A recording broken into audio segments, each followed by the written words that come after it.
this computer. We are recording. Let's admit all people.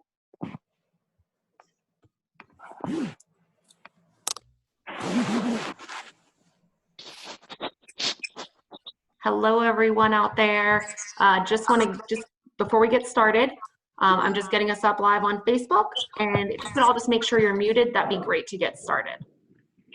And we'll start in just a moment.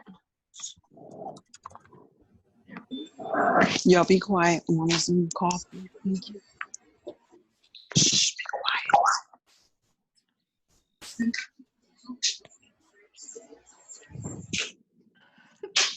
Connecting to Facebook, and we'll be set. Okay, looks like we're good. Go live.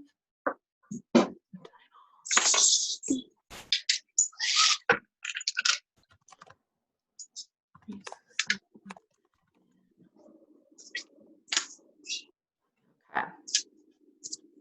It's setting up for Facebook Live, and then we'll be good. All right, we are going to go ahead and get started. Thank you, first off, everybody, for being here this evening. First off, my name is Christine Irwin. I'm the founder of Voices of Hope, and we are so excited to have you here this evening. Just a quick disclaimer, if you could make sure that you are on mute. We did set up the meeting so you were on mute when you came in, but we just ask that you put yourself on mute for the remainder of the conversation. But thank you all for joining us tonight in this panel discussion.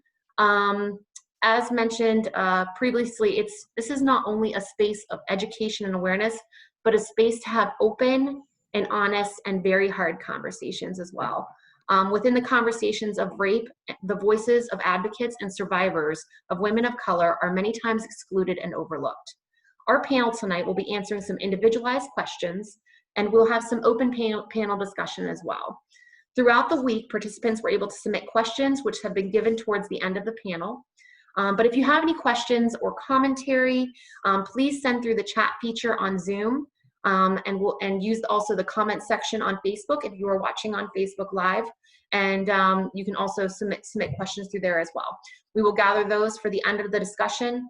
And we know it's a Monday evening for everybody, so we want to make sure we keep everything timely. So we'll wrap up once we do those couple questions at the end. But first, I would love to have everybody introduce themselves. So I'm just going to call out each of the panelists to have them do a brief introduction. Angelika, do you want to go first?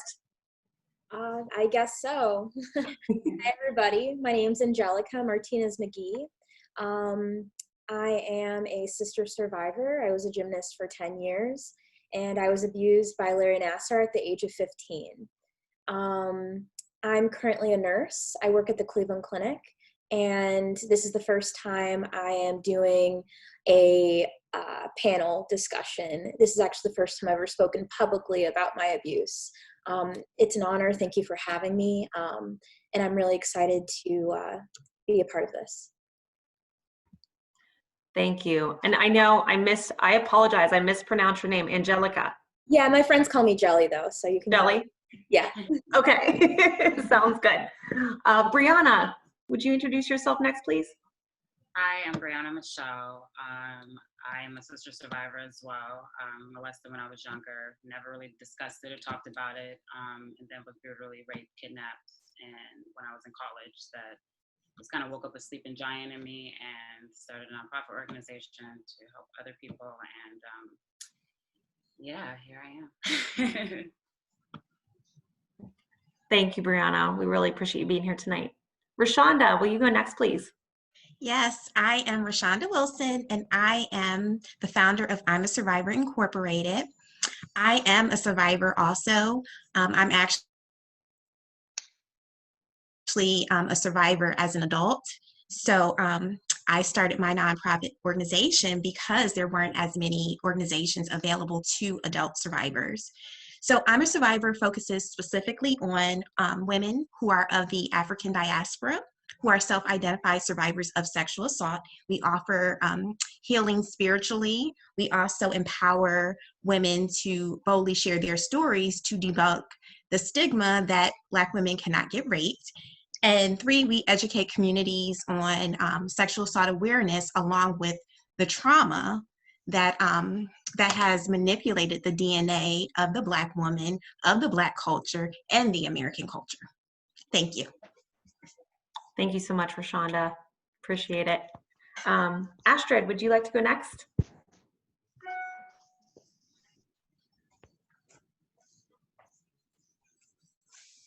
Oh, hold on, you're on mute. Can't hear you. Where? There she is. See if I can get her to unmute. There. Okay, There there you you go. go. I was like, wait, I can't unmute myself. Sorry. Hi, everybody. I'm Astrid Ferguson. I am a certified life coach. I'm an author, and I am a poet.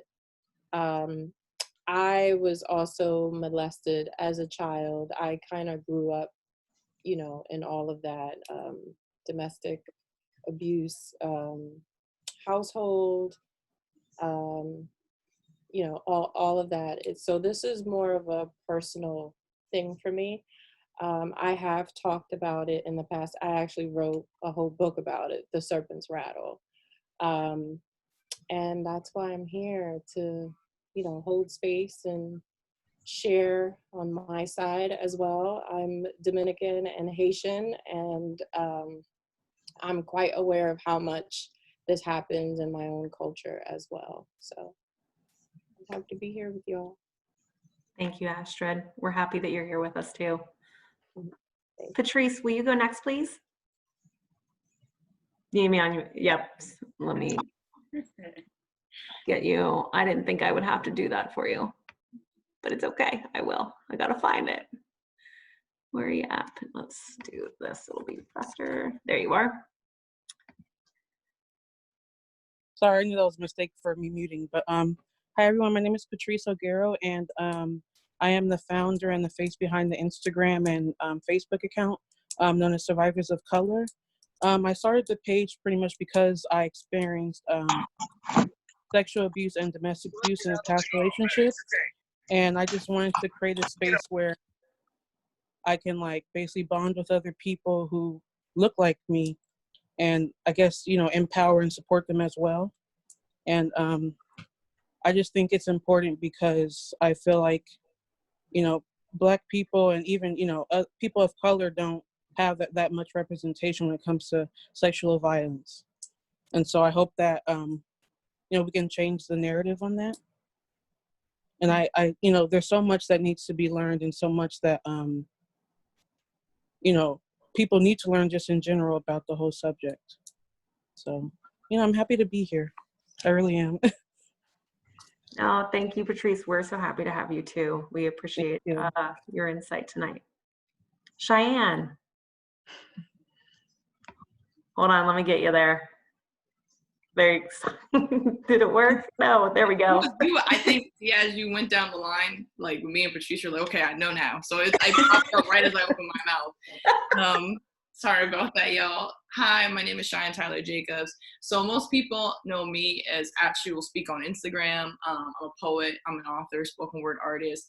And I started actually on that journey from actually few people who remember my page. I know Astrid is one of them. I didn't even have a picture of myself up. And a lot of the poetry I shared was about my trauma with sexual violence. So I experienced sexual violence at the higher education level in college.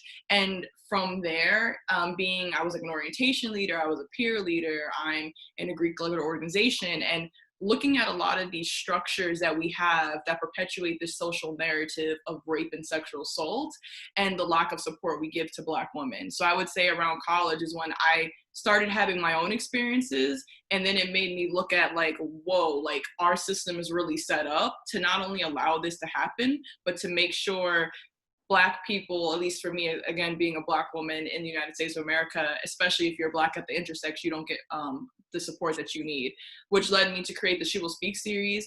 So we are a biannual anthology series, and our first anthology was actually centered around gender-based violence. And so not a lot of people know that's really what the first, why the first theme was chosen, but it was because out of me sharing a lot of my story, I received a lot of stories back. And I felt that we needed a place where people not only saw these stories as a poem or a post, but realized these are real people with real stories, and we need real change.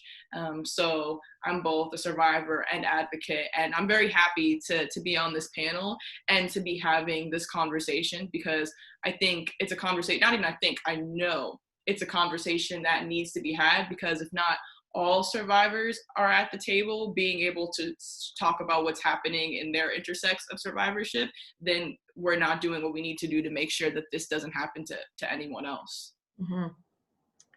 You're 100% Cheyenne. Thank you so much for being here tonight. And lastly, I do want to give a shout out to the Army of Survivors, Louise. She's joining us tonight. Grace, who also is one of the founders of Army of Survivors. We're hoping that she can join us tonight as well. But a huge thank you to all the panelists again tonight, for I know how much you've prepped to get ready for tonight and to be a part of this valuable conversation. So thank you so much to every single one of you. All right, let's go ahead and get started. All righty. So before we jump in with a specific question for one of the panelists, I wanted to open up with the first question for any and all of the panelists, if you would like to answer. So in your opinion, as a panel of both survivor and advocate, do you feel the conversation of sexual violence in regards to advocating and healing for women of color is actively happening?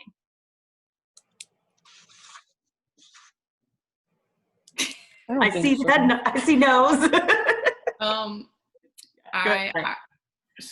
Okay, so I feel like I had to make sure we were unmuted first. Zoom tried to personally play with me getting on here, so I have a personal beef with it right now. But I personally feel like we are doing things like this to make that conversation happen, but on a grand scheme, I do not feel like it is happening. I feel like a lot of times I've been in a lot of spaces, and it's very hard because I know even talking to some of the panelists, I've had the opportunity to speak to some of them even off, this panel. It's hard when you're in a space of people who are survivors and advocates, and to tell them their conversations we're not having, and to still be like, I'm not trying to say your story is not the story we're talking about, but it's like, hey, like there are people in this room who look like me, who look like people on this panel that are not here. And there are social narratives that won't even allow us to come to the table because of the way, our culture maybe has this narrative that this didn't happen, we can't talk about it, X, Y, and Z. So I feel like we are now trying to have these conversations, but I feel like we are not actively like, hey, we need to figure out how to engage these communities. And like I said, I'm a very big person on the social narrative of things. And I think, as many laws as we want to pass, as many things as we want to bring into the courts, which is needed, we also have to make sure people know that they can tell their story, and we have to make sure people know that sexual violence is wrong. And I feel like those two things are things that only conversations like this can really do.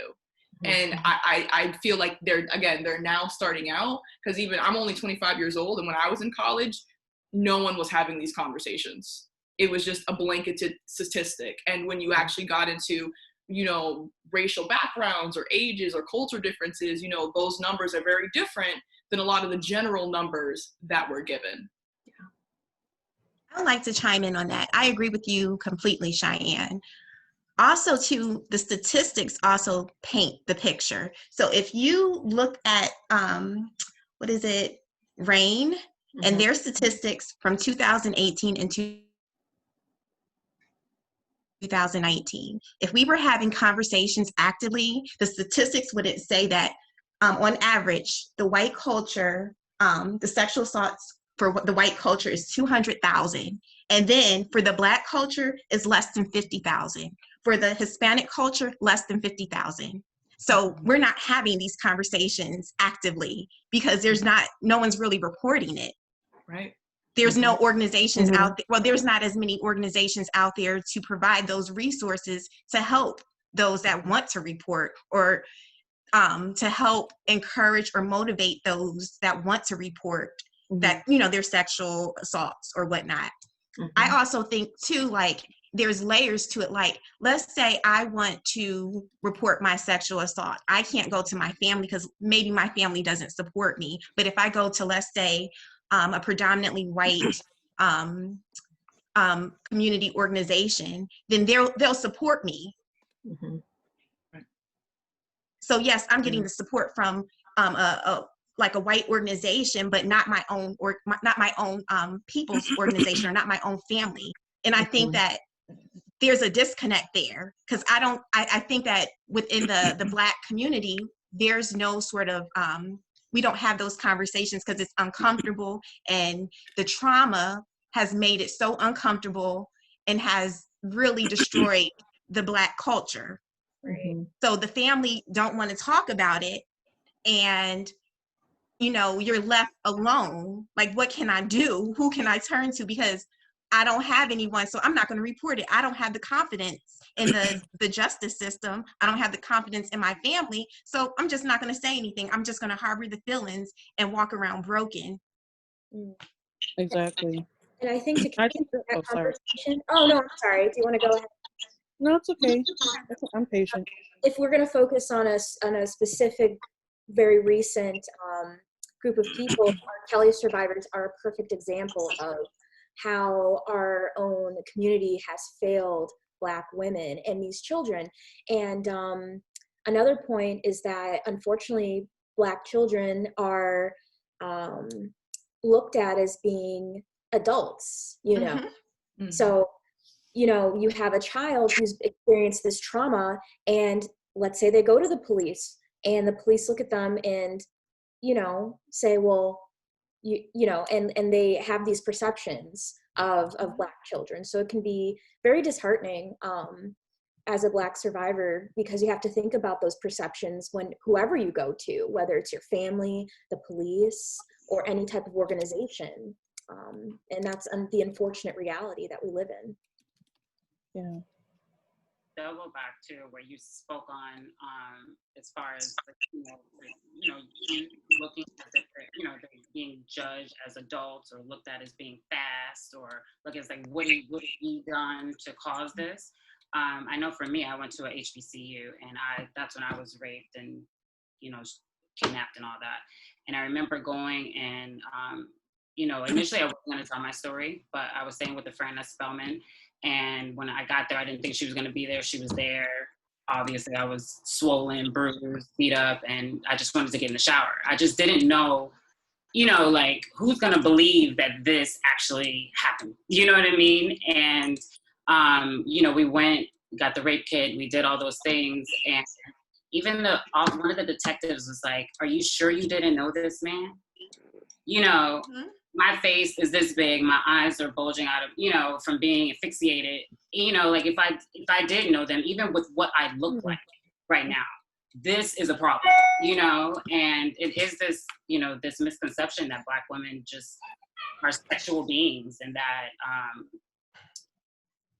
it's just not, we're not looked at as our white counterparts. That's just period. Yeah. And I feel like we need more support, like within our families, in order to be comfortable, even, reporting, just going to the police in general.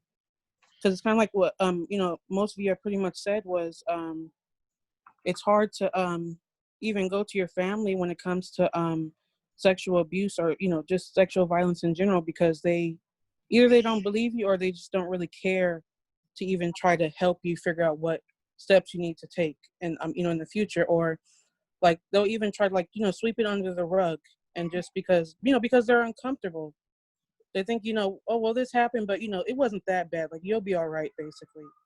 And I think it makes it hard, kind of like what was said earlier, if your own family isn't going to support you, then how are you going to be able to trust anybody else? Yeah. Can I just say something quickly?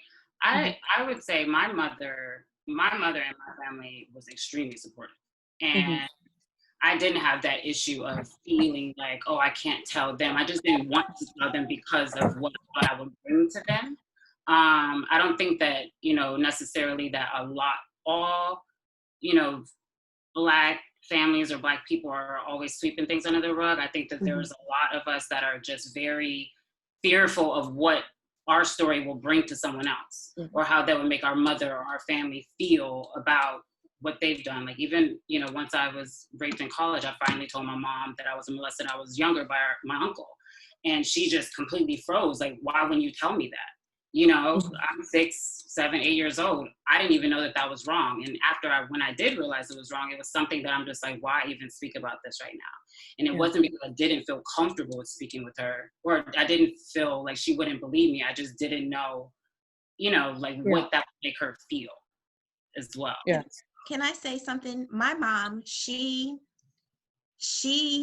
questioned, like, how did this happen? Why did you put yourself in that situation? And that's not what I needed to hear when I was raped. Nobody needs to hear that. And it was because she did not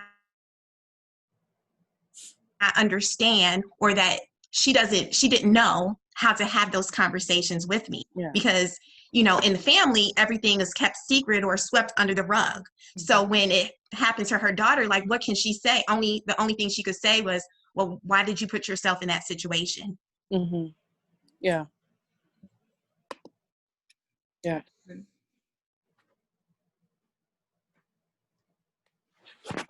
I know my mom's response was pretty much, hers was just like, okay, like, okay, like, thank you for telling me. I think it was more, it's kind of like what you said, how they don't really know how to respond to it, because, they don't expect for that to happen to their children. And, I'm sure it makes them scared too, because they don't know the resources as well on how to, even move forward with that. I think that's what makes it kind of difficult to, I guess, like, deal with that.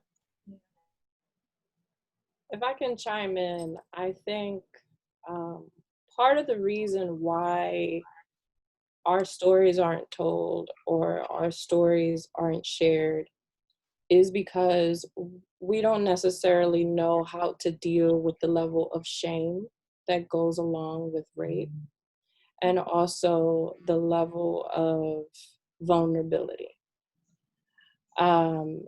Rape is a very triggering subject, and it is not something that can be had unless the person is ready to talk about it.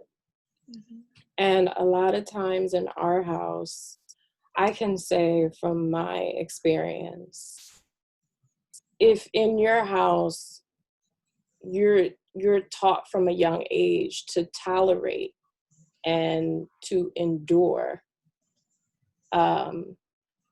abnormalities, from domestic abuse to rape to being talked down to feeling ashamed because of what you look like, to constantly having to put up a fight for who you are, to constantly having to convince people that you matter. It is not a conversation that is easy for us to have. And then the other thing is, because this was my experience, my stepdad would rape my mom repeatedly. And she stayed in a relationship with him. She had 2 kids. And when he came after me, my instinct was, if she's not even standing up for herself, how is she going to stand up for me? So it is something that I think within our community, silence for us is considered some type of strength, because we've had to tolerate a lot that stems all the way back to slavery. We cannot afford to be vulnerable. We cannot afford to be soft. We cannot afford to say, I need help, because we are constantly thinking about everyone else except ourselves. And how does us voicing what really happened to us affect those in our community, especially if your predator is your own kind. We have to deal with the shame that goes on, that if I do speak up and speak about this person, you know, I have to deal with now, you know, this person now has this reputation because of me. You know, am I also hindering my community, my culture, because I'm speaking up about this? And then it depends, like if your predator is a white counterpart, now you have to think about the fact that if this person has money. Yeah. Because now they're going to ruin your reputation. We all seen the Epstein case. Yes. The whole triangle. You know what I'm saying? And that is like a very big reason why I did not come forward for such a long time, because my abuser being a physician, a world-renowned physician, I was like, there's no way anyone's going to believe me. Not only was I a child, but I was a Black child. right. It's definitely the power dynamic, and in agreement with that, because the first time I was raped was the person was a white athlete on campus, and I really sat there and I think, you know, and listened to intaking everything everyone is saying. It really is the aspect of a power dynamic and the level of racism of really sitting there, and like my thought process was this was generally my thought process. If these girls who, again, my white counterparts are sexually assaulted and y'all don't help them, what makes me think you're gonna help me? And that honestly was, as I sat there and thought about who I was gonna tell, that to me answered the question. Like, I was sexually assaulted by a white man who was an athlete on a college campus, when I started like kind of running all of these check marks, I was like, nope, this story doesn't sound like it's going to end well. And, you know, I also think with what Astrid said, the choosing of silence as strength, but I also think the way, again, because July is also Minority Mental Health Month, right? And that's another topic that a lot of times in a lot of households that are Black, Latinx, Asian, a lot of these people of color households, we don't talk about that mental health aspect. I think for me, the silence was also my form of having peace. Like, because if I don't actually pursue this, I don't have to get hurt. Because it's like, this incident already hurt me, but now having to tell someone to sit there and report it, to tell the story 3 times, to watch him lie, to watch people think I'm lying, it's like, you know, weighing these things, it's like, you know what, I'll just keep this and figure out how to deal with it. And, you know, I think that is the sad part about, you know, being a survivor of color, of like having even another layer of that to think about, of like, I don't even think anyone's gonna believe me just because I'm Black. And I was speaking to one of my friends who's a survivor the other day, and I'm like, you know, the fact of having a white perpetrator, it's like, that's a whole different thing, because now you're like, damn, like now they definitely, excuse my language, not going to do anything about that. And two, I think it was Angelika who's talked about, you know, R. Kelly, the aspect that as Black women, you know, when we are sexually assaulted, it is seen as like a joke, or it's seen that it can't happen. And I think that that is what is troublesome. And for someone who's watching this, because I'll be honest, when I was a child, R. Kelly has been a joke since I was a kid. Barbershop movie, I think every movie that I've seen that's like a quote unquote a movie that if you're Black you watch in your household has mentioned R. Kelly. And so when I was a kid, I didn't even really know what he did. It was just like, oh, what he did was a joke. And then the older I got, I was like, why is this a joke? Like, why do we really think this is funny? And why are we, you know, minimizing the trauma of these children, not even young adults, because that's a language even our media uses to negate the fact that these are children, right? And we do that so you don't feel that we have to do anything about it. So think about taking all of that information in from the time you're a child to now being sexually assaulted. And then it's like, okay, well, are you going to report? Are you going to let people help you? Why would I? You know, this man that, you know, was raping children, we laughed at him. We thought it was a joke. I've heard people that I care about blame the children and the families. So I think, you know, again, those social narratives and the information being given out even from youth at a young age, it kind of sets the standard that it's like, my body does not matter to you. Like at a young age, I knew that. Like I knew straight up. I wrote on my website. It's called Nancy Grace doesn't tell our stories. When I was a little girl, my mom used to tell me straight up, you better stand next to me because if you get kidnapped, Nancy Grace will not be telling your story. So even as a child, I was told, if something happened to you, you're not white, so nobody cares about you. And so think about internalizing all of that, and then trauma happens. Why would anybody turn to help if that's the narrative you were given at such a young age? And not only verbalized, but like I said, you can turn on any movie that mentioned R. Kelly. To Angelika's point, it's a joke. It's not serious at all. So I definitely, like I said, wanted to pinpoint that, because when you said R. Kelly, and I was just like, that's been a joke since I was a child and heard his name. I'm sorry, I thought Dave Chappelle, Pee on You, everybody know that one, right? Everybody, yeah, Pee on You is a joke. I was like, what did he do? I was a child, like I didn't understand what he did. And then the older I got, I'm like, why is this just a cookout topic? Yeah. Well, it's funny because even like on the Boondocks, there was an episode about that. At the very end, the main character kind of called out everybody, like, this is not funny. Like, we all need help in our community. Yes. And like, this has been a discussion for years, and it's 2020, and this man is finally gonna face justice, and already evaded it once before.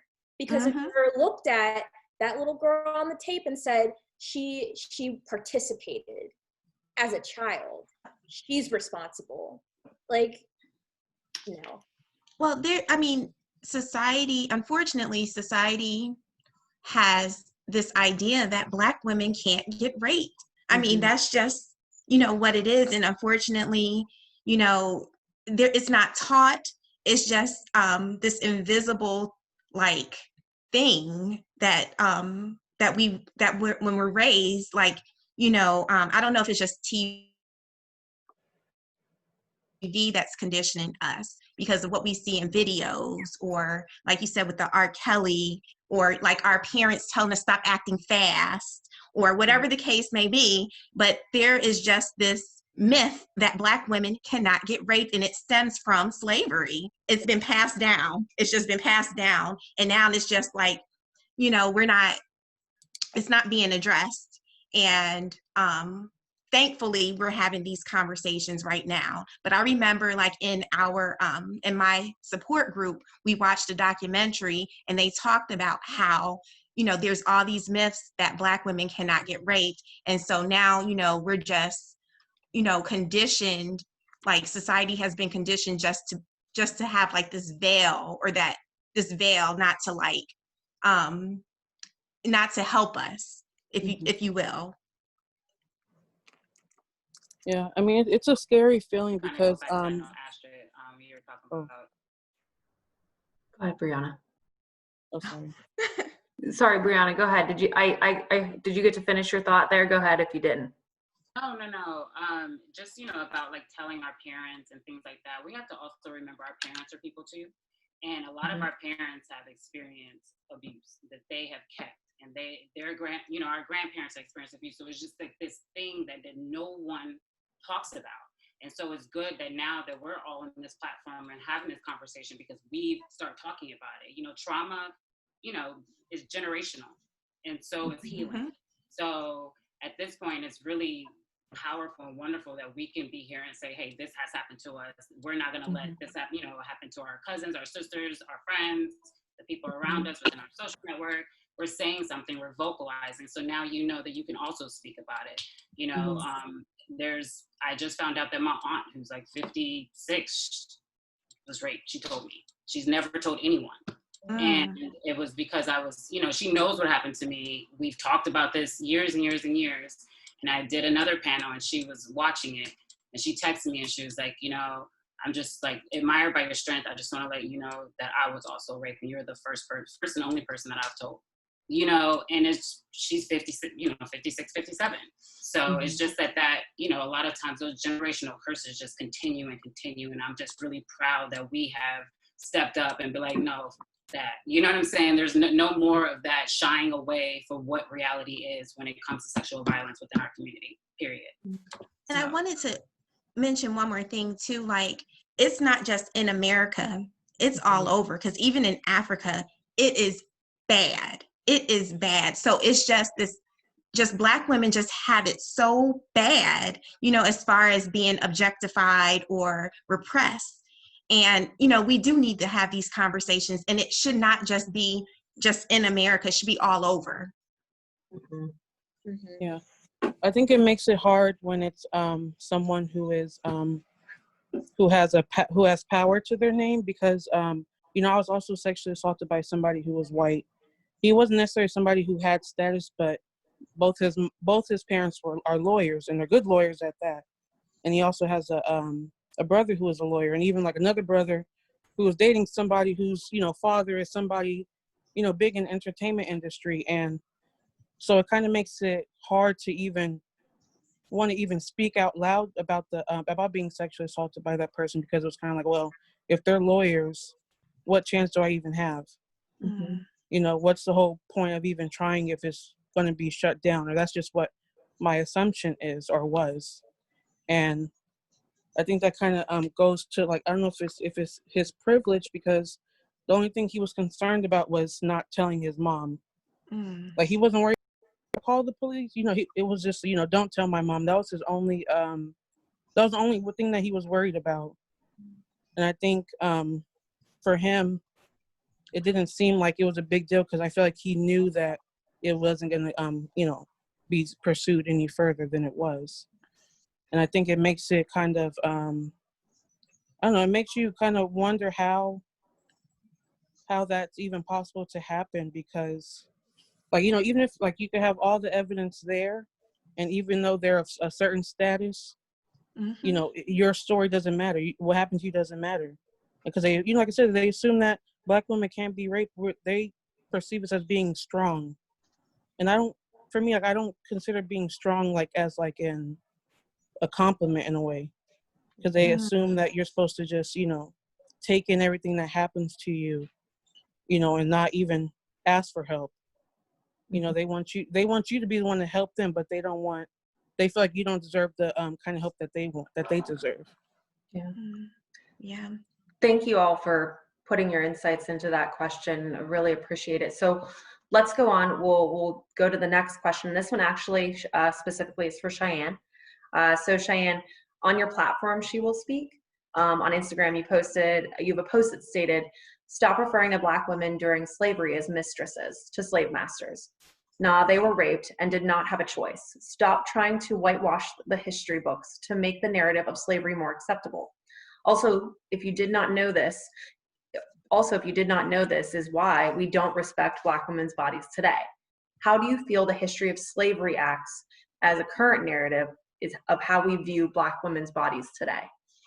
Ooh, okay.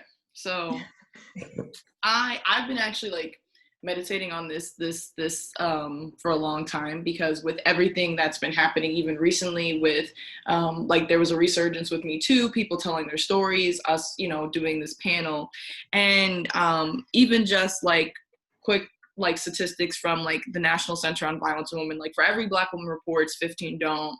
35% of Black women have experienced some form of sexual violence contact, and 40 to 60% report some type of sexual coercion before that they're even 18. So when you look at the history of slavery, from the day that we decided to take people and put them in America and say, you are now working, you are now slaves, I think we have this narrative. And, like, again, I was really meditating on this. So when we say we want to fix something, for me to fix something, it's broken. So if I break a vase, that means there was a structure of a vase there, and I'm putting it back together. I think we want to fix this narrative of Black women, and I think the reality is we can't fix something that didn't exist. You can't fix a narrative that never existed on this land for any woman of color. So I think that's in my, like, again, the way my mind was really just meditating on everything, from the moment we were here, our bodies were used honestly as just labor and cattle. You know, we were just made to reproduce more labor, more people. It was used for the pleasure of slave owners, had no choice. And it was also used as a form of punishment. And this actually is, you know, where we get into the narrative, and I think we mentioned it before, of even the Black families, because to punish not even the Black woman, but to punish the Black man, they would take his mother, daughter, sister, wife out and rape her in front of him, to be like, look, you can't do anything about this. And so think about that mental aspect of where now we have this strong Black woman narrative, because no one can help you. You're literally using the Black woman's body as a way to break down the whole Black family structure. And yet we still have to pick it up and work while pregnant and not complain and do X, Y, and Z. And when you look at the fact that even in our history books, we use language such as mistress, like, you know, I'm like, I don't know if anybody knows what the definition of mistress is, but that is someone that is consenting to having sex with someone and knowing that it is the confines of someone being married. That is not what happened during slavery. No, it's not. And the fact that we allow this to be passed off is what makes us feel that Black women are these over-sexualized beings. Like, oh, y'all knew this was happening. No, that's not what happened. And the fact that, and it's a video, I cannot remember the name of it, but a lot of the narratives of Black women are either that we're just the mammies or we're these over-sexualized beings, right? Because even look at the narrative of, you know, people liking Black women's features, but on people that are white. Like, I've seen so many people be like, yo, like if women that were white knew how to do X, Y, and Z and had Black women's bodies, it'd be perfect. So the fact that we don't value us as a being, the fact that when we went to Africa, for example, and we saw in all other countries that were indigenous and saw people in their native clothing and was like, oh, like they're just over-sexualized beings, we have to look at it in that lens as well. And I think someone said it before, sexual violence happens everywhere, but to address it even on a global level, you have to understand how it happens in each individual country and the history of that country. In the history of the United States, there was no value of women of color and Black women. So I think, you know, because I've heard a lot of conversations of people trying to fix the narrative, but there is no fixing a narrative that did not exist. And so now we come out of slavery, or come out of slavery. We go into things like convict. I see Brianna laughing. You like that? We came out of slavery, right? Okay, so we went into things like convict leasing. We went into things, you know, being the help, civil rights movement. And if Black women, you know, less than 100 years ago, I believe it was 1965, were given the power to vote. I'm a big person who likes history and likes dates, because Brown versus Board was 1950. I'm very, and again, I know I love dates, but I know I sometimes have this very like sarcastic tone when I talk, but it's because I really like to make people think. Like, if all these things were recent dates, like my grandfather unfortunately passed away a few weeks ago. He was 81 years old. He lived when Brown versus Board was a thing. He lived to see votes get passed for Black women to vote. So I don't understand why we think we are so past these dates in history to think that our bodies matter. If there are people still alive and able to breathe to tell you, yeah, I remember when we went to schools and they were segregated, and how this plays into our current topic. So if Black women's bodies don't matter, to the point we said before, when we are sexually assaulted, it's like, okay, because it was literally not a crime. As I think Rashonda mentioned like a few times, and I really want people to meditate on what she said, it was not seen as rape to rape a Black woman. Like, if someone would have been like, oh, a Black woman was raped, they'd be like, that's not possible. They were property, right? And then when you look at even in the recent 5 years, about 2 years ago, 300 Black girls went missing from DC. There was barely any coverage of that. Just last year, a man human trafficked a good 100 Black girls, and they asked him, why did you do this? Because that is like, you know, the question that you ask people when they do crimes such as horrendous, is that, why did you do that? And his response was, I knew that as Black women, nobody would care that they were gone. Shauna said, I remember that one. So you have people who openly out of their mouth can say, I pick Black women because no one cares that they're missing. That's what our history did to us. And that is what we're fighting against. We're not only fighting against, this, because I feel like a lot of times when people think about sexual violence, they also think about human trafficking as a separate piece. It is a big component. When you have 300 Black girls going missing in Washington, D.C., it is a big component. When you have people being kidnapped and the perpetrators can openly tell you, well, I did it because who would care? So slavery and these narratives and whitewashing them is erasing the trauma and the generational narratives that have happened. And I think the last point of that, because I think the history ties in everything everyone said prior. So now we have this narrative of, okay, we're not going to talk about it. If you watched your mother, sister, everybody on the plantation get sexually, assaulted and get raped and get abused and get beaten, and you still had to get up because you still had to pick kind and you still had to birth children, you still had to do this. It was just, sweetheart, we're going to wipe the tears and we're going to keep pushing. That's where that narrative comes from, because there was no rest. You couldn't just, where were you reporting to back then, right? So we have this narrative, because another narrative I think that happens a lot of times is we should expect that to happen.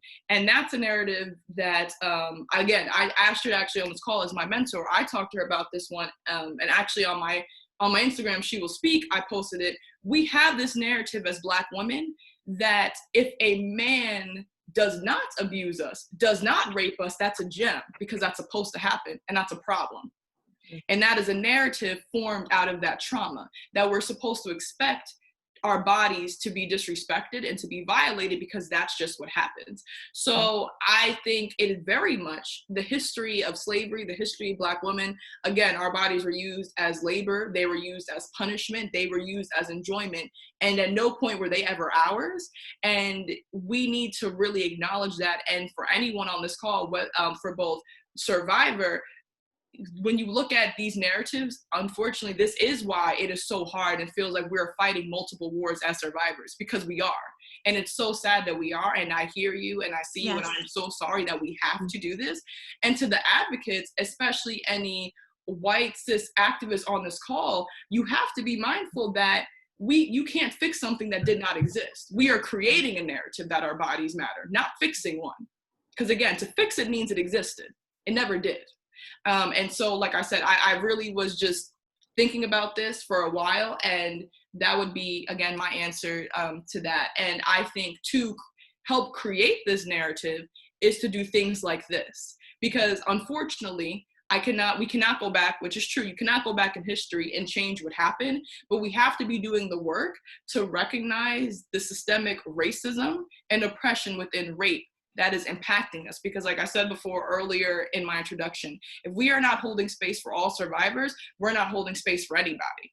Mm-hmm. Because there are women right now on this call who, just because of the color of their skin, they were not seen as being a victim of sexual violence. Mm-hmm. And until you address that, we're not addressing everybody at all. Exactly. Thank you, Cheyenne. And just for purpose of time, I want to get to all the questions that we have for each individual panelist. Cheyenne, thank you so much for that answer. Let's talk a little bit about to understand our views of Black women bodies today. I believe that we had to hear how the history sets up this narrative. But my next question for the panel is actually for Brianna. And so Brianna, we have Voices 2 section on your platform website, Voices Beyond Assault, which highlights the trauma of childhood sexual violence. According to the National Black Women's Health Project, approximately 40% of Black women report unwanted contact of sexual nature by age of 18. With understanding this history of not even believing the bodies of Black women cannot be abused and assaulted, how does this impact children?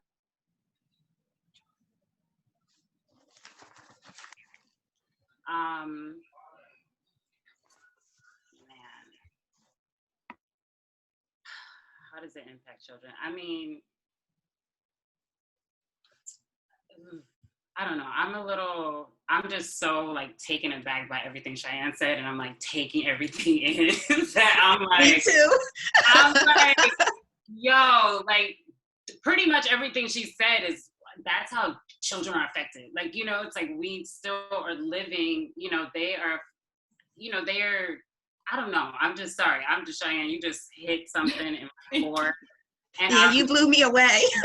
I'm just like, I was really meditating, like I said, on the. I was for like weeks. That meditation took you and took me into a meditative state just now. So when you asked that question, I think I heard just like the last part of it, because I was still like taken aback, because it's just so much history in, you know, assault against us that it's, I don't know. I'm sorry. If you could ask that question. No, you're fine. No worries. No. So the question was, you know, I mentioned about you have your We Have Voices Too section on your platform, Voices Beyond Assault, which highlights the trauma of childhood sexual violence. And according to Black Women's Health Project, approximately 40% of Black women report unwanted contact of sexual nature by the age of 18. With understanding the history of not even believing that bodies of Black women cannot be abused and assaulted, how does this impact children? Or how do you feel it impacts children? I was molested by my uncle between the ages of 6 and 9. And, you know, I was doing a lot of grown things to a grown man, right? But between 6 and 9, you don't really understand what was happening. And now on top of that, my older cousin was also being assaulted and kind of pulled me into that. I don't think that she pulled me in. It was like he suggested that she get me, and, you know, it happens. I was only visiting my grandparents every summer, and he lived with my grandparents. And watching him do that to her and then doing it to me, I didn't even, you know, I'm like, okay, well, if that's okay for her, then it's okay for me. And it was always like, you know, it's our little secret, you don't tell anybody, or, you know, you're going to get in trouble for this. And then after that, I didn't have boundaries, you know, of my body at that point. You know, I just felt like that was a norm for people to do to me. And, you know, just as I grew up, I did become pretty sexual because I didn't really understand my body. I didn't know that someone touches you here, here, here, that's not acceptable, you know? And I just feel like kids are silenced not only because they don't really understand what's happening, but they're also silenced because they, you know, they've seen it happen to someone else that's older than them. And you know, eventually you just stop you don't know your boundaries. You don't know what's not acceptable or acceptable. And, you know, and it just puts you in this place of a recluse. It's like, you know, and I remember when I told a girlfriend when I was 13, like what happened, she was like, you're so touchy-feely with guys, you know, or you let guys touch you and, you know, stuff. And I told her what happened, and she was like, what? She was like, that's not normal. And then to give that response, I was like, okay, well, I'm definitely not going to say anything else because, you know, if that's the response I'm going to get from people. So for me to keep it in it was easier for me. And like you said, that silence is like that peace, like Cheyenne said, it's that peace and of not having to really deal with everybody's outside noise and telling you what to expect. So I just think kids, you know, that we have voices too. It's like they have voices, but how do they utilize their voice? How do they know what's happening to them enough to utilize their voice as well? And it's just really us having an open conversation with, you know, like now when my cousin was born, when my little sisters were born, I'm like, if someone touches you here, here, here, it's like, no way, no way. It's like the little poem that I made for them. It's like, no one should touch you here. You have to know your boundaries of your body. So it's, if you don't learn that, if you're not being taught that, then you don't know. So I just think that children just being affected by sexual abuse, it just really takes a lot of, you know, like curriculums too in schools. Like I really still do not understand why within certain age brackets of kids where you can't go and speak on sexual assault. Like I created a curriculum for elementary school kids. And I remember I was turned away by a couple because we don't talk about that to those, you know, those age. Like, what do you mean you don't talk about that? Because it's happening. And a girlfriend of mine was teaching in DC at an inner city school. And it was a 5th grade class. She let me come in and speak. And 3 little girls came up to me and told me that, oh, my dad or my uncle or my brother you know, and I went to the principal, said something, and they were like, you know, that's not really something that we can really get into. So, you know, it's just one of those things. It's like, they're not heard, you know, they're not heard when they do say it, because it's like, well, you know, it's okay. Just make sure, you know, that, you know, it's just everything. Those things are pushed under the table. If they don't know their boundaries, then they don't know how to speak. If they don't really understand what's happening to them, they don't share. So it's just really important that we create some curriculum or some type of system where young kids are aware of their body and knowing that no one is, you know, can't touch you here. You can't touch you here unless you're taking a bath for mommy, you know, or something like that. So, yeah. Thank you. Thank you, Brianna, for your answer. Appreciate it. So actually, to stay on the topic of the conversation of childhood violence, we've seen so many voices come forward across numerous communities, and these narrative shifts are necessary because they're being passed down as a generational teaching. According to the Office for Victims of Crime, Latina women are less likely to define their experiences of forced sex as rape and leave the relationship. I would actually like to direct the next question to Astrid. So in your poetry memoir, The Serpent's Rattle, you give us insight into your life as a child dealing with violence in the home. In your experience with survivorship and advocacy, where does the narrative within the Latin community derive from, and how has it impacted victims within the community? Ooh, it's a heavy question. The way I like to answer that is, I don't know if you guys remember back in, I'm a 1980s baby, but in New York, because I was born in Dominican Republic, and then you know, when I came to the United States, I lived in New York. Most of the times, Hispanics tend to live, it's a lot of us, in a small apartment. And we can't afford to like put up walls. So we would put those beads. I don't know if you guys remember the beads you go through. Mm-hmm. And it was to create the illusion that there was some separation between the two rooms. And since we couldn't afford to change our furniture every year or every time we wanted to decorate, you would put that plastic around the furniture to preserve the newness of it, right?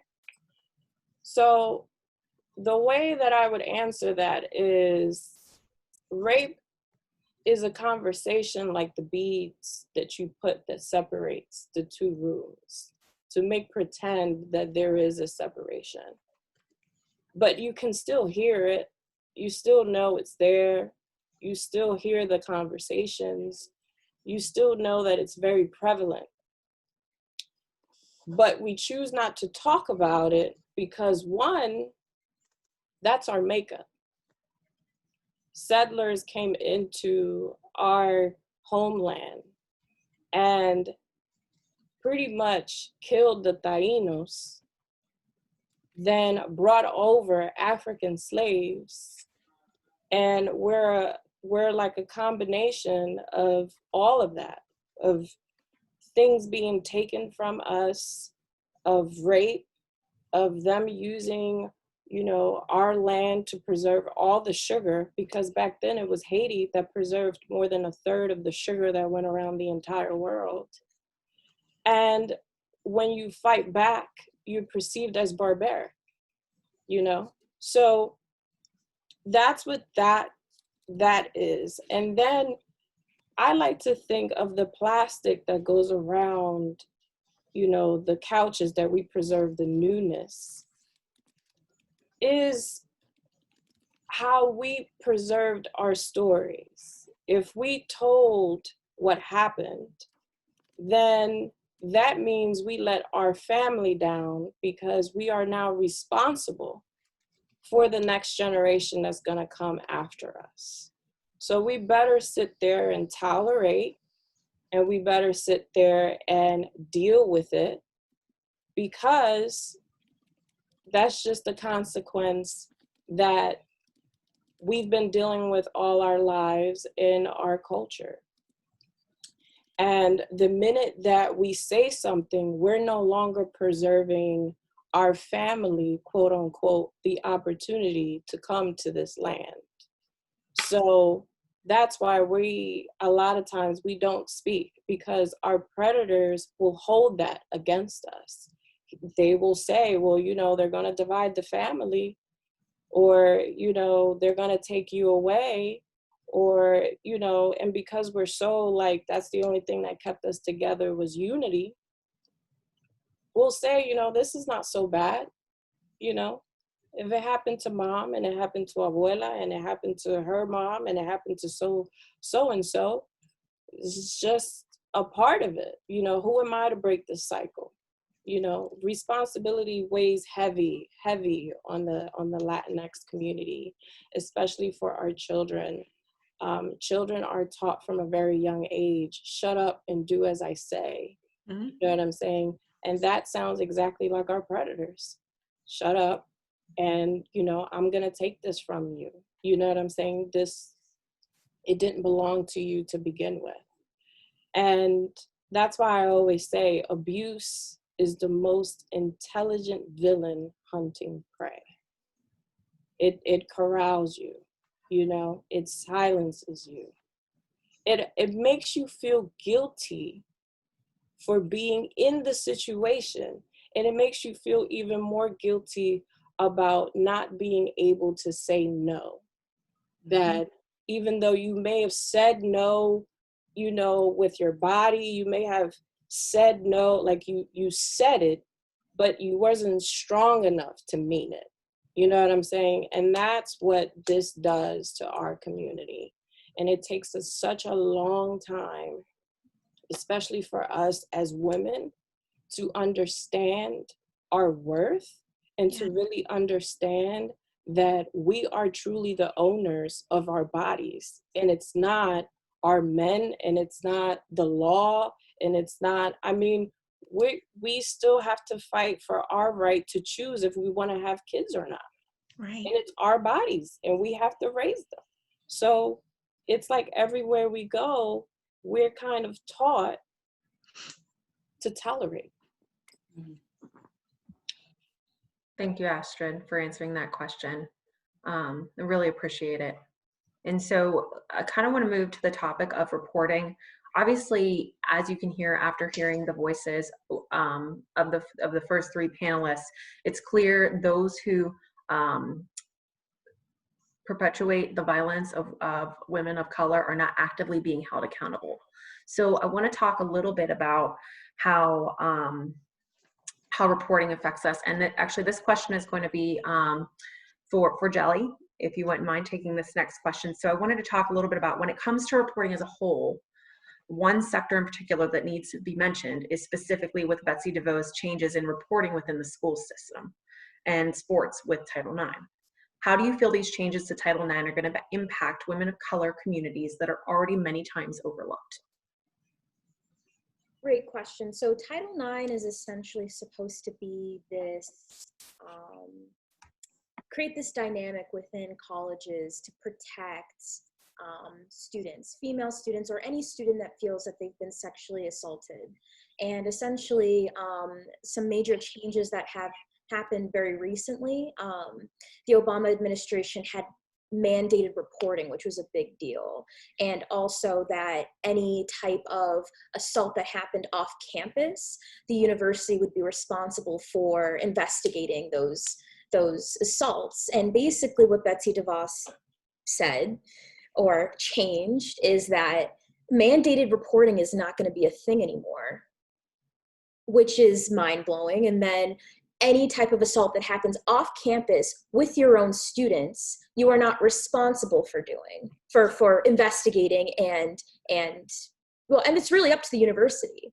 So essentially what this means is, where do you go if you're a student and you've been assaulted? And let's be more specific, where do you go as a woman of color and you've been assaulted and you're a college student? The police. That is literally where they are pushing all of these students to go. And as a woman of color, if you're a student, the police, you don't trust them, it creates this dynamic of, now I have to go and report to a police officer who's going to ask me all these questions, already has a preconceived notion that this is my fault. And I think that these changes are very deliberate to do so, because I mean, this is a very recent discussion with police departments already taking on more than they can handle. Not that they handle anything particularly well, in my opinion, but to add off-campus assaults on top of everything else that they mismanage is going to be, it's already a non-starter. Reporting as a student athlete, sorry, I'm losing my point. So basically these changes are just not good, and they kind of open up this dynamic where basically a predator can say, okay, I can do whatever I want off campus and no one's really going to look into this. And it's just kind of mind-blowing that these changes are going into effect, and it's really going to be, it's going to be women of color again being left out of receiving justice, because we already underreport and we can't go to the police and the police don't believe us. It just creates a system that is meant to fail us again. And to make it so far and get to college and to try and study and to try to pass your classes and to have something this traumatic happen to you and still have to make it. I mean, the odds are already stacked against us, and to add that on top of it, it's very tragic. Yeah. Yeah. Thank you. Mm-hmm. We're going to go on to the next question. Title IX is just, yeah. But anyway. It's a mess. It is. It really is. So thank you for sharing that perspective. Really appreciate it. So want to talk a little bit about like victim services. And, I want to direct this question towards Patrice. Just want to make sure I can unmute you there before I do. There we go. I did it again. No, you're good. You're good. So in your experience, Patrice, as both a survivor and an advocate, what distinct barriers and challenges do Black and people of color survivors have when accessing mainstream victim services? First of all, I don't think that in general, the criminal justice system was created with us in mind to begin with. But I think a lot of it has to do with just us not, I guess, being afraid of, being shameful of even sharing the experience with anyone. And just, I think, so I don't lose my train of thought. And I think one of the things is not knowing where they can receive help. I think a lot of times we assume that only going to the police is the only option. And of course, it's not, we're not really comfortable going to the police because, as you've seen, in our history. Yeah. And, police are, Black women are at higher risk of any group of experiencing sexual violence perpetrated by police officers. And it's like, it's kind of like what was said right before me. They already kind of have some kind of preconceived notion that, you're guilty, or that it didn't happen to you, or it's not a big of a deal. And I think it's also being fearful of just being physically hurt, or even just something happening to their families by them, trying to even seek the support. And I think I think the biggest thing is not knowing where to get help. Like, yeah, it's important to know that there's actually all these different organizations in our areas that support us. So I feel like there physically needs to be some kind of sign saying, like, this is for this, for people who have experienced sexual violence. And I kind of always want to mention, even like for Black men, I feel like, Black men, they face so many stigmas and stereotypes to where it prevents them from even trying to research to get help, to receive help. And I think because I feel like for most Black men, they're taught to, don't show emotions, or, showing emotions is a sign of weakness. Or, showing emotions, you just don't do that. You don't want, you don't let anybody see the pain that you're going through, because it makes you look like you're weak. And I think that kind of creates a barrier with them even wanting to seek help, because they don't want anybody to look at them as being weak. And but that even goes into the point of them, like, even with seeking like therapy, like they just think if you're asking for help, that means, something's wrong with you. And I think that there needs to be more people who look like us to make us feel more comfortable to seek help. Because I think it's more, how do I say this? I think it'll make a person of color feel more at ease or more comfortable with actually seeking help if they know for a fact that there's people who look like them. I think that's the biggest thing. Yep. Yeah, because you feel like if it's somebody of a different, like a white person, you're kind of like, how are they going to understand what I'm going through, or what I will go through if they don't have the same struggles as I do? Right. Yeah. Thank you, Patrice. I really appreciate your insight on that. And that whole topic of also mental health, I know Cheyenne brought it up too at one point. It's such an important topic. Maybe we'll have to cover that one evening too, because it's extremely important. So the next question, obviously we all know, as we just heard, in the last two answers to one, reporting is definitely not easy. And for many folks who push for reporting, they many times forget the steps after, which would be where the healing process should start. But many times it doesn't. So the next question is for Rashonda. Within your organization, I Am a Survivor, Inc., helping survivors tell their stories and creating spaces to heal is essential. From your work, why do you feel women of color are not healing or getting the needed space to heal? Well, I think Cheyenne kind of summed it up. We don't know how to heal. I mean, and that's just what it is. We don't have the support for healing from our families, from the community, from just America. We don't have the support. So we don't know how to heal. I can say there's a lack of resources or a lack of access to resources, but it still goes back to the fact that we don't know how to heal. We are a group that has a lot of trauma, and we have to peel back those layers, and we have to get to the root of it to start to heal. And that's why I'm so big on spiritual healing. I'm really big on spiritual healing, because I think that, if we can heal our spirits, then we can heal as a person, as a family, and as a culture. Yeah. Thank you, Rashonda. Appreciate that. And so I want to take this time, because we do want to be cognizant of time. Eastern, it's about just a little after 9:15. So we wanted to take the opportunity to open up to questions that were submitted. So I don't know, Louise, I know you're going to help me out here with some of those questions.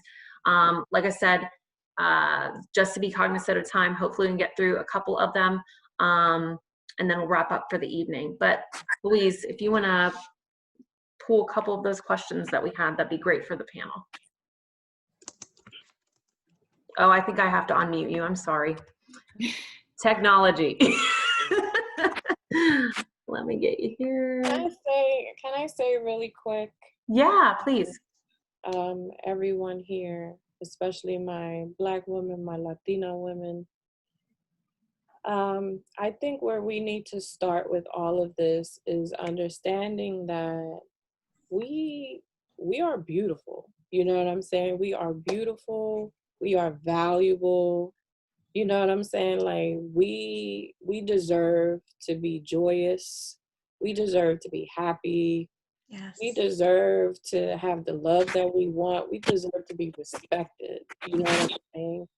And that's not something that, like, you need to be fighting. You deserve it, you know, just for being a human being, you know what I'm saying? Like it shouldn't have to be something that we constantly have to fight over. But I think that that's something that we lost sight of because we've been fighting for so long, you know? So I think we need to start there and understanding that, like, we are valuable, like we belong here, you know, we deserve to be here. We deserve to live the life that we want. We deserve to be happy. Our bodies do belong to us. And we're going to keep saying what we need to say. We're going to keep fighting. We're going to keep talking about it until people get it, because we deserve to have that. Our children deserve a better life than, you know, what we had, or the people before us, or whatever generations. So if it, you know, it needs to be that important for us to continue to keep having the conversation. And therapy is not a dirty word. Right. Yeah. And you don't have to just go to therapy because something happened. You can go to therapy because you want to continue to be happy. You want to continue to hang on to joy. You want to continue to practice abundance. It doesn't have to be scarcity all the time. That's just what we grew accustomed to because that's all we had at that moment. But now we can choose differently. You know, it doesn't have to be this all the time. And because this happened to you, it doesn't make you any less valuable. It doesn't make you soiled. It doesn't make you like that you have to submit and tolerate what you no, that's not what this is. Yes, this happened to you. It is a part of who you are, but it's not the whole you. So I really want, you know, like especially our Black sisters, our Latina sisters, to understand that, like, And we actually, belong to be here. could I make Yeah. one point? The fact that you said therapy is like, therapy has been such a healing thing for me. But I want to make another point about therapy is finding a therapist that looks like you. That has been a very big thing for me. I unfortunately had a therapist that was re-traumatizing to me because he was a white man who did not understand. He just didn't understand, you know, the dynamics of being a Black woman. And he unfortunately re-traumatized me. And I had to find another therapist, and I found this awesome therapist named Cameo, who is a Black woman. And I think in finding therapy, Black women are healing. We're healing each other in that way, having this discussion and healing each other. And even on this panel, all of us just expressing how we feel as Black women and not being judged and not being ridiculed. It's a big thing. This is a new thing. I mean, for us to be able to express ourselves and not be degraded or put down. I think that's just, it was a beautiful thing that you said therapy, because it's a wonderful thing. Yeah. Actually, thank you for that, because I think we not only need to hear it, but it needs to be reaffirmed that we deserve to be, you know, our bodies are our bodies. We deserve to be happy. We deserve to be respected. Okay. First of all, we deserve to, you know, to heal. And there's beauty in our healing too. There's so much beauty in healing. I think that people are so scared of it that because they don't know what it looks like because they haven't seen it. But you know, healing can come in the hills of therapy, but it can also come in the hills of spirituality. It can come in the hills of, you know, you really starting to like, even just looking in the mirror and starting there and saying, I love you, you're beautiful, this is your body, like this is you, our queen, you know, no one can do anything, you know, because I know after I got raped, I was like, never, it would never happen again. You know, there's something in me that people can't even approach me in that space of thinking that they will have that power over me again. I think that there's this vulnerability that a lot of survivors have after they've been assaulted that is seen by predators. It's visible, you know, and Yes. and that's because we haven't healed, and there's like this like recluse that we have, and they see it, you know, and that's why victims of sexual assault are repeatedly victimized, because they don't heal, they don't deal with their trauma. And there's beauty in our survival. One thing that I realized too when I was going to therapy, it wasn't, I didn't feel strong because I survived. That's how I felt when I went to therapy. I felt like it was like this thing like, oh, you know, it happened to you, it happened, you know, like, no, like I'm strong because I survived. That's why I'm here. You know, that's why I'm here. So I decided to also take other alternative routes too, of doing like meditation, yoga, pole dancing, just so I can start feeling sexy again and knowing that this is my body and I can still have sex again, you know, and I can still be a sexual being without, you know, feeling like, oh my God, it was taken, this piece of me was taken. No, she still got it, and she's still, you know what I mean? So it's like, you know, understanding that there's beauty in our healing and there's beauty in our survival, and we need to just be empowered also very much so by us having the strength of even speaking up, saying something, even if it's to a friend, you know, not that you have to even be on panels talking about this, but even if you told a friend, that's a strength and a resilience of letting go of something, you know, or releasing it anyway. And it's a start of healing. So thank you for saying that, because it really needs to be reinforced, you know, reinstated. Like, yes, this is, you know, we deserve all the respect. We deserve. Thank you, Astrid. So I have like a short, because like I said, I'm a poet, so really a short poem that I did, and it was, we become so conditioned to chaos that even peace seems like a foreign language class, right? And I feel like with what Astrid, like what you said, it made me think of the fact that a lot of times why. So first though, I'm like I think technically I'm Gen Z, but I'm a millennial. I don't know. I'm here. I was born 1995. So if anyone would tell me what age demographic I'm in, I'd appreciate it, because it's sorts of different things. I vibe more with the millennials though. So like, you're right. It's hard. I'm a kind of millennial. So somebody like try to take it from me, but I'm a millennial, right? Come be with us. It's cool. Thank you. I appreciate my ticket in. So I feel that, and I have siblings that are in like the Gen Z area, and they talk about how like the next generation, they're going to be these leaders, they're going to be all these different things. And I was able to like, you know, I read a book and I was doing a lot of research. And the reason why I think for us on this panel, even right now, why we've experienced so much of this uncomfort, even in our own advocacy and our own work, is because we are doing that groundwork to be able to have the next people come out. It's like, yo, if this happens to you, you can talk about it. Because, you know, I think one of the proudest days, and it made me think of like what all three of y'all said as far as healing, was when I would post a poem like on my social media, and I went back one day to like the beginning of She Will Speak and looked at how I wrote poems about sexual violence. And I saw it went from like a help me to like a call to action to like, I'm trying to help other people. Like, this is why this is wrong. And, you know, to be able to go from not even being able to tell someone my story to be crying about it to like, yeah, this happened, but this is why like I'm on these panels, and this is why you see me write, and this is why you see me do this. And I love what you said, Astrid, because I also think as people of color, we need to realize one of the biggest forms of, you know, protest that we could do is be happy, when everything in our history tells us that we should not be. When, like I said, the day that we set foot on this land, nothing was in our favor. And I think the biggest protest of being happy, finding love, Brianna, like you said, being a sexual being, being able to be free. I actually, in here, I'm in the ATL girl, so like I found a whole trap chair dancing class. That made me mad because I couldn't go to that class Tuesdays. That's the thing I was upset about, honestly. I like that class, but it made me feel, because I think the biggest thing that I felt was like there was no such thing as sexy anymore once this happened. Like, I didn't know what sexy was. I didn't know what loving someone was outside. Like, I felt like it was just, I'm a victim of sexual violence and that's it. And I think I'm at this point in my healing, because that's another thing too, to anyone that is a survivor on the call.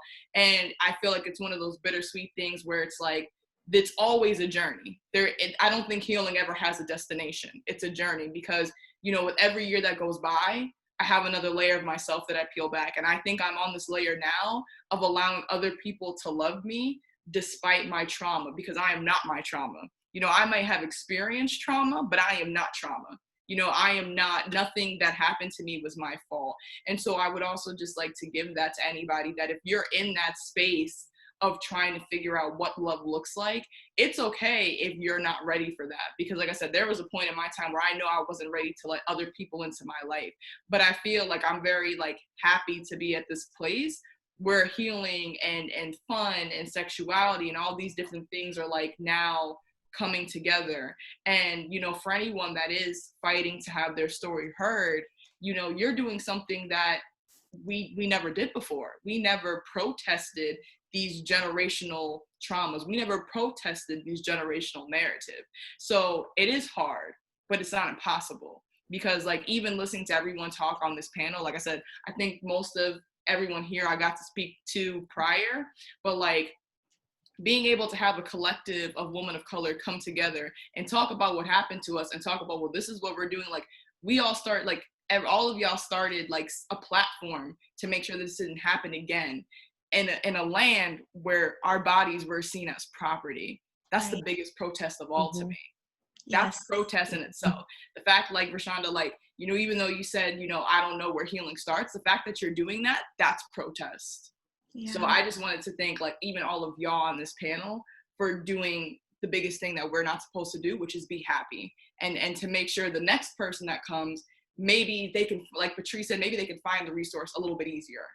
You know, maybe we set something up where it's easier. So I'm just very happy to honestly be on this panel and see so many powerful women of color that are like women of color survivors. Because like I said, in my advocacy work, it seems like there's not a lot, or it's very few and far. And to be here, it's like we out, y'all. Like we right, we doing this. You know, for me, oh, can I just quick chime in? So I am, even though this happened to me a while ago, I'm still healing. Like, I'm so glad to be on this panel to use my voice, because I hate hearing my voice. I mean, I feel like this person had stolen my voice and I hate to hear it. But now that I am speaking more and helping others, I'm becoming comfortable with hearing myself. And so I just want to thank everyone, or I just want to thank, you know, just everyone for listening to me and just being patient with me and, you know, just helping me along my healing process. I think it's nice knowing that you're not being judged for expressing how you feel. I think that's the biggest thing, is like not wanting to speak because you're like, well, who's going to listen to me? Or are they, you know, critiquing what I'm saying? And I think it's so nice to see people on here who look like me. Like I'm looking at everybody's hair. I'm like, oh my God, you guys, your hair is like mine. You know, it's nice to see that. And, you know, I'm learning so much just listening to everybody speak. And, you know, it's allowing me to feel more confident in what I'm doing. Yes. And I think it's, I don't know, it's just so nice to, you know, just to see everybody.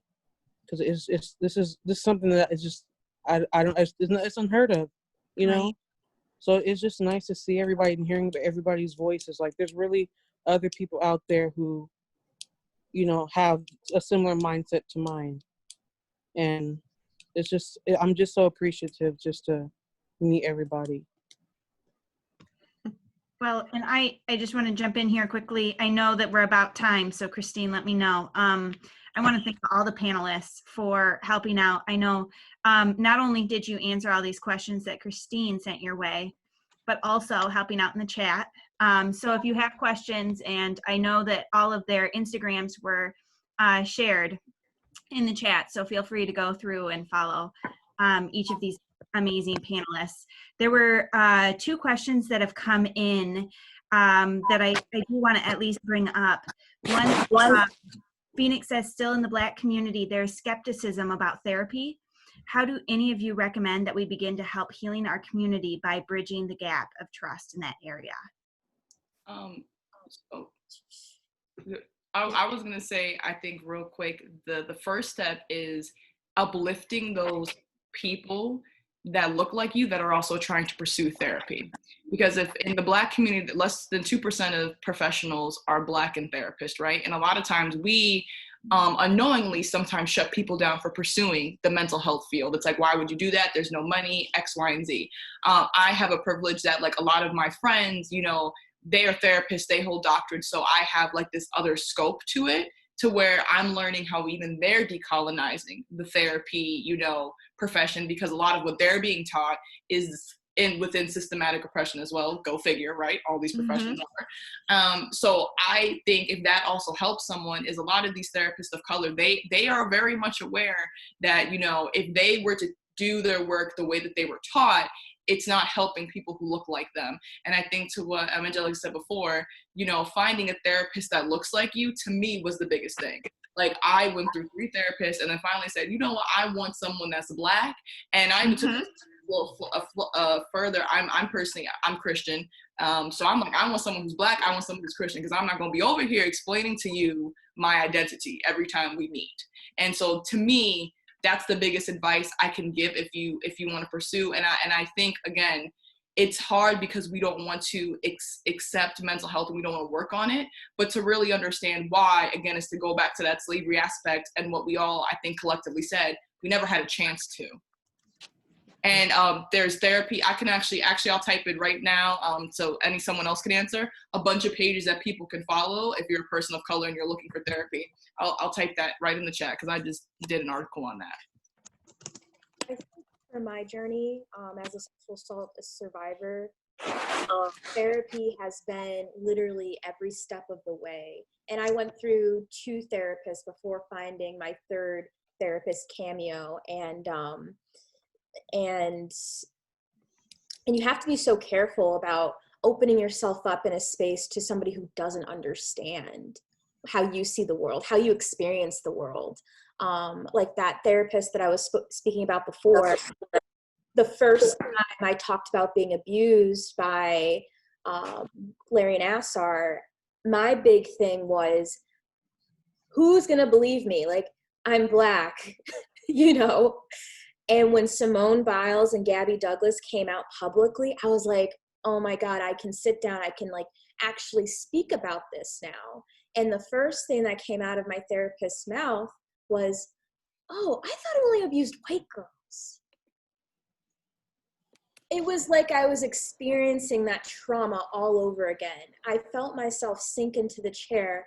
Like when I first realized I was abused, when I read my teammate's story, it was like the same exact thing. So it's so important to find that therapist that sees the world the way you see it, because you can re-traumatize yourself by opening yourself up to a space to somebody who doesn't understand, who says something like that, probably not even malicious. I mean, he just doesn't know.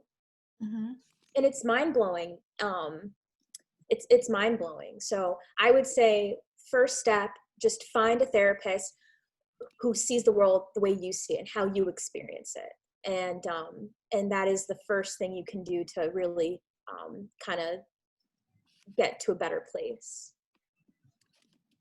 I would also say, you know, like as a life coach, because it's life coaching and therapy are separate, meaning a therapist helps you navigate through something that happened in the past. They give you tools. A life coach is someone that works with you from present to future. So what I would say, because this is something that I had to deal with, the first thing you need to do is, instead of worrying about who's going to believe you, ask yourself, why is this important to me? Why is it important to you to have this conversation? Because if you don't have this conversation, what will it cost you? Will it cost you your sanity? Will it cost you your future? Will it cost you your relationship? Will it cost you your family? Will it cost you your life? If you say that if you see that it's costing you all of these things, you need to have the conversation, but you need to have the conversation with yourself as to why it's important to finally let this go, you know. Sometimes reading helps. Believe Bigger is a big one. Cheyenne, that's a big one that Cheyenne reads. There's a lot of self-help books to help you. Yeah, That's a big one. And you have to shift that belief system. If you're still holding on to the belief system that your mom, your grandmom, and all of them that said, you know, you can't talk to therapy because, first of all, why are we telling people our business? You know, that's a big one. That's a big one that holds us back from going to a therapist. How is that serving you? If it's not serving you, then you have to change that. Then it is time to talk to someone. It is talk to someone to give you tools for you to get through it. And don't be afraid to keep trying, because remember why you're doing it. It's not so people would believe you. It's because it's costing you more to hold on to it. And it's time to let it go. Well said. Thank you for that answer. And a shout out to the men who are also listening. And yeah, I'm seeing this go through the chat. So I did want to say that aloud as well. I think it's really important to have men on board, just like everyone else is saying in the chat. There's one last question that I want to ask everybody. As a white survivor and managing a nonprofit, or running a nonprofit for survivors, how can we help? Honestly, I would say providing the space to allow people to tell their stories their way is the first real way of helping, of acknowledging and validating. That's the first rule for us as life coaches, is to acknowledge and validate. Like, this really happened. This is your story. You get to tell it how you want to tell it. If you're angry, be angry. I'm going to be angry here with you. You know what I'm saying? It's not to try to control the way that story is told. And then it's to actually ask the BIPOC community how they want to be represented. Like, what are some things that they really need? What, you know, don't be afraid to ask. Like, so what are some things that, you know, you'd like us to see that you, sometimes is sharing resources. Sometimes is getting that, you know, that person they really admire to talk to, that can have that voice of sanity, that can talk to them. You know, I mean, it's really by providing that space, just holding space does so much, because in reality, we say, who's going to believe us? But in reality, what we're saying is, who's listening? Right. Because that's something that we don't practice as human beings. We suck at listening. And when I'm talking about listening, it's not to just, okay, you know, it's the listening, like the intuitive listening of really, you know, validating, acknowledging, holding the space. Like, you know, it's hard, you know, this happened and it's hard, and, you know, you're going to get through this, you know, together, I will help you get through this. That's all we really need at that moment. We don't want advice. We just want the space to be held there, so I could cry and I could do whatever, and you're not going to judge me for it. Yes. I also think too, like, even partnering, or, you know, partnering like how we partnered with Voices of Hope and the Army of Survivors for this panel. You know, that's how you can get engaged and learn more about how you can help. I also think too, being able to step out of your own way. So I one of my jobs when I was back in New Jersey, again, I'm in the ATL right now, I was a life skill counselor for homeless adolescents. And sometimes seeing the pride that counselors would have, where it's like, well, this is my client, I have to help them. And it's like, but you can't. And not that you can't, like there's something wrong with you, but you might not be the person that they need. And I think, you know, being able to understand that at this present time, you might not be that person. And I believe, Astrid, you said it before, but however they want to go about the situation is how they want it. So not everybody wants to make a formal police report. Some people are just like, I just want to honestly, and I think sometimes we put too much of the responsibility to do everything in the person who was sexually assaulted's hand. So it's like, we're supposed to think about it. We get taught how to not get raped. Then if we get raped, this is what you do. And then after, it's like, you're supposed to heal. So it's like, this happened to someone and it's like, well, you should report because of this. I've seen people literally get told, even on social media, what they should do. And it's like, but that's not what they want to do. What they want to do is they just want this person to, like, again, I'm in Greek life. They just want this person to get kicked out of the org that they're in. That's what they want.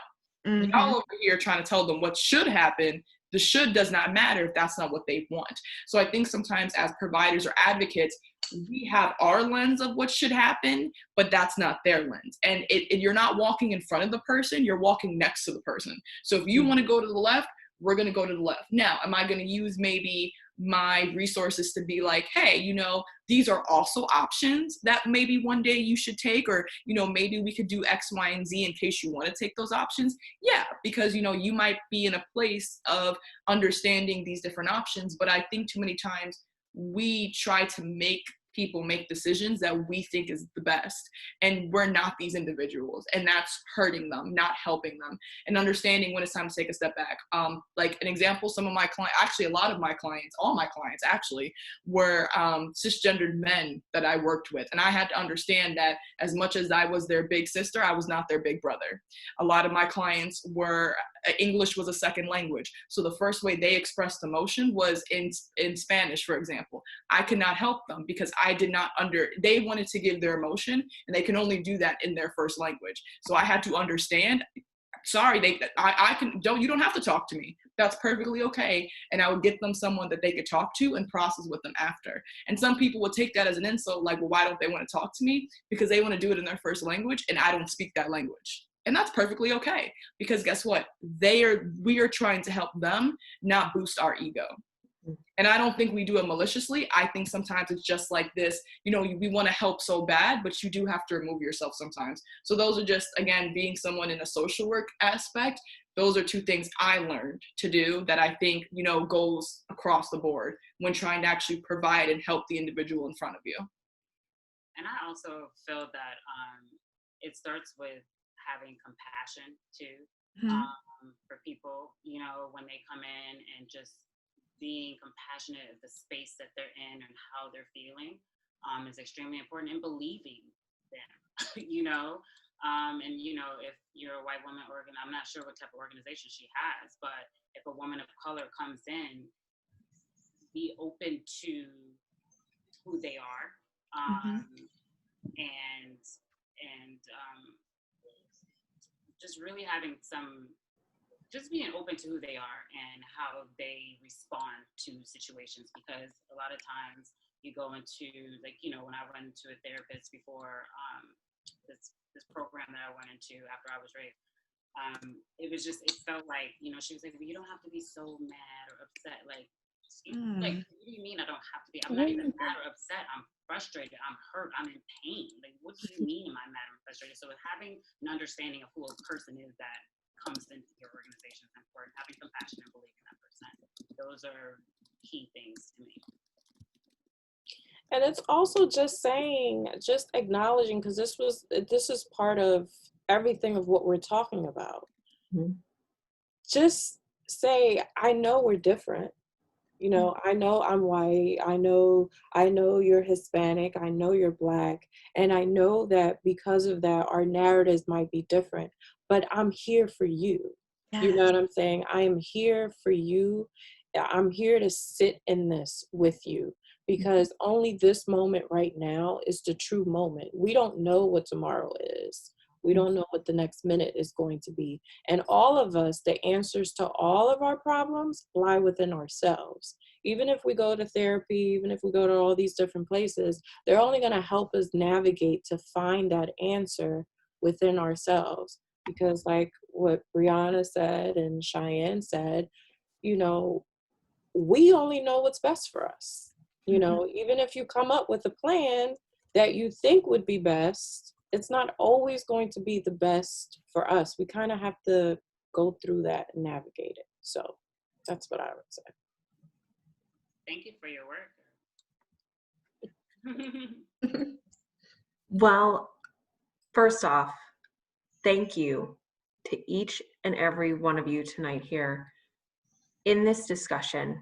I can't tell you how many times that I actually have just gotten chills or just like have so many feelings just come over me of everything that everybody is talking about. And this discussion is so important, and I'm just so honored to be here with you all and to learn more, to hopefully help others heal, to help educate others, to bring this conversation to the forefront, because it is so important. And we all know that from just all the topics that we covered tonight. So, first off, everybody that is on here tonight, I did want to give a thank you for you being here. Everybody that's chatting. I am not good at technology. I was trying to keep up with the chat. Struggled. But thank you to all of you for sharing your information in the chat. The other thing too is know that this is recorded. It will be sent out later this week. We can also make sure to include, I know the handles have been shared via social media and everything, but we'll make sure, information is also shared as well in that email. So if you need any resources, but does anybody have any final thoughts before we wrap up for tonight? Go ahead, Brianna. Thank you, just for creating this, because it's necessary, it's empowering, it's amazing. All you women are dynamic. I'm like, we're staying in touch because who knows what we can all still do together and create together. This has just been.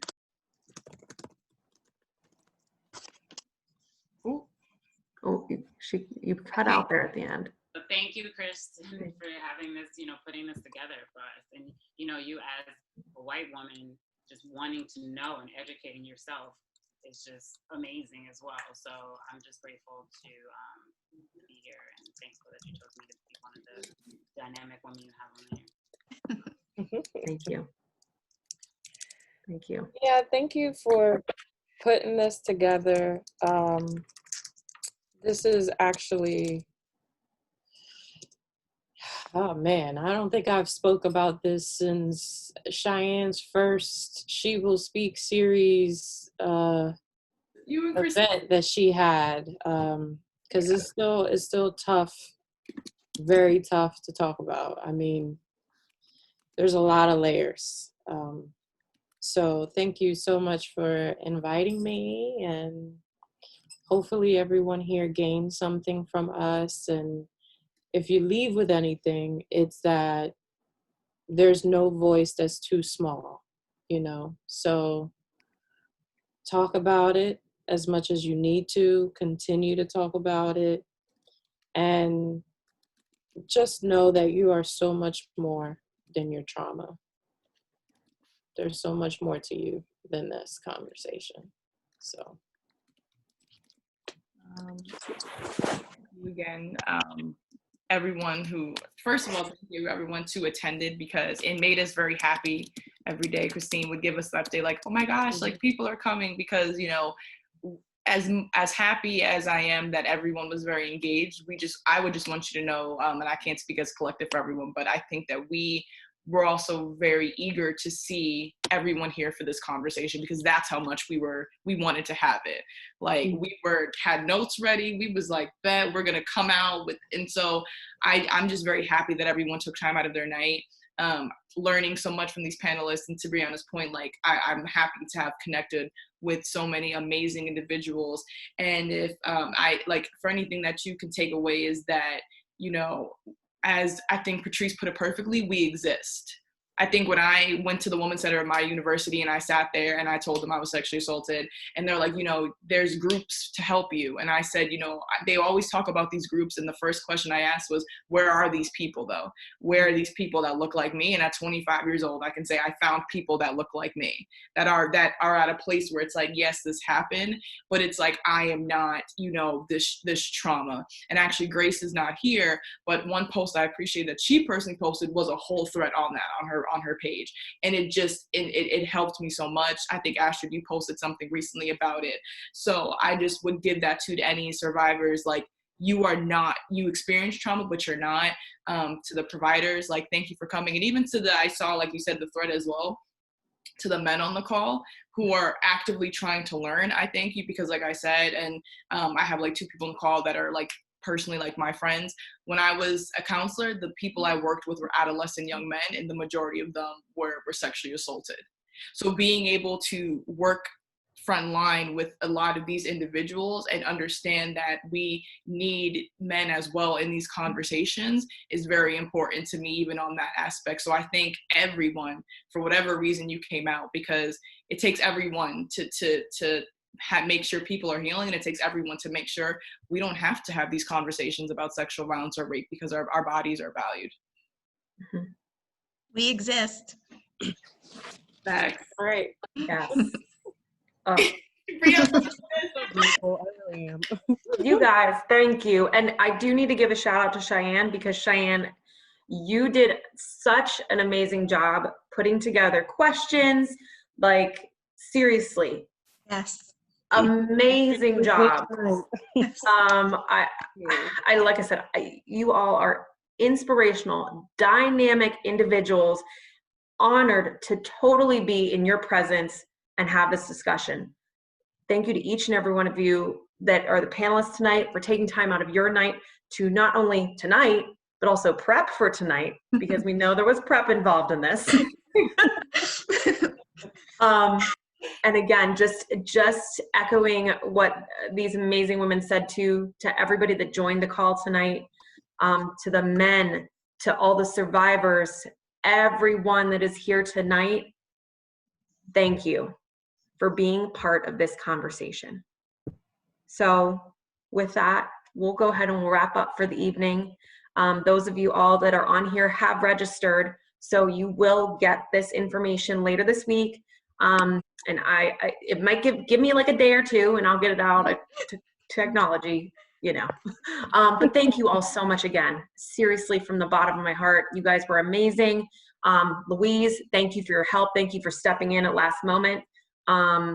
It's been a real honor, ladies. So thank you so much, and everybody on here tonight. Thank you for having us. Yeah. Thank you. So welcome. Rashonda with the graphics. Go ahead. I know, right? Yes, yes. Thank you. Oh my gosh, seriously, you are not new at that. You have looked like you've been designing for years. Played us. I'm convinced she knew she was good. I did not. No. So yes, Rashonda, thank you. You're welcome. So, all right, everyone. Well, that wraps up our call for tonight. We appreciate you again for being here during this important discussion. And if you think of anything, let us know. I know Voices of Hope's email is on the registration, so if you have questions, and they're for even someone specific, if for some reason you didn't get their contact information in the chat, I'll make sure to get you to them. So, thank you all again so much, and I hope you all have a great night. You too. Thank you. Thank you.